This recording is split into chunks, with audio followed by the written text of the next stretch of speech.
When I was a little kid, the Indians used to come to our house all the time from Akwesasne near Messina, New York. They'd spend the whole summer at our house making baskets. That's where I learned to make baskets from, so it's just something you grew up around. And I've made thousands of them. First thing I gotta do is get some material. This wood has been soaked. It's just the way it came off the log. I can take 1 year's growth and split it into two, like 6 months pieces.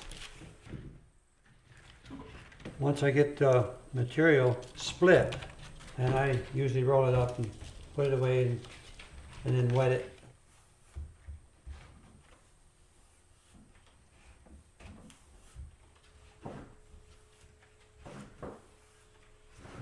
When I'm ready to cut it, I've got here a vise that holds my piece of wood.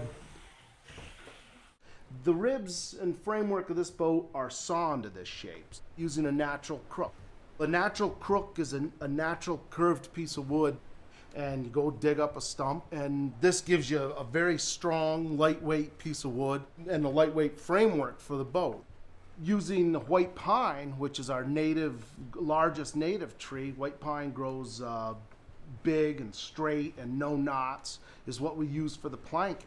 The planks aren't just butted together and then compounded to make them watertight. It's this wood-to-wood overlapping joint that makes the boat watertight. Each one of those planks is then screwed onto that framework, laid over each other, and then that seam is tacked with little tiny copper tacks. There's no fiberglass, there's no glue, there's no resins on this. It hasn't been until the last 25, 30 years that with Kevlars and now with carbon graphites, they've been able to make a 16-foot boat capable of carrying that kind of load less than 65 pounds. Part of blacksmithing is controlling your heat and getting your heat exactly where you want it in order to manipulate the metal. Exactly where you hit it is exactly where it's going to bend.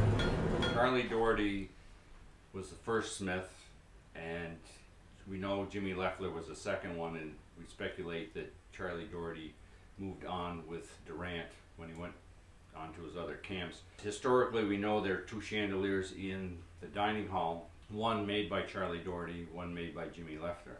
They both are exactly the same except for one small detail.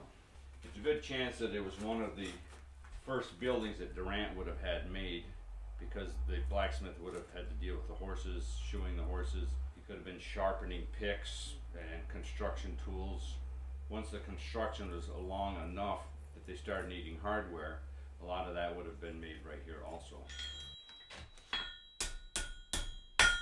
Generally the temperature we work at is between 1800 Fahrenheit and 2200 Fahrenheit. We have a general idea what the temperatures are by the color of the metal. It'll reach a point when you're working on a piece, it'll still have color in it, but the amount of work that you're expending to the amount of work being accomplished isn't cost effective, so put it back in the fire.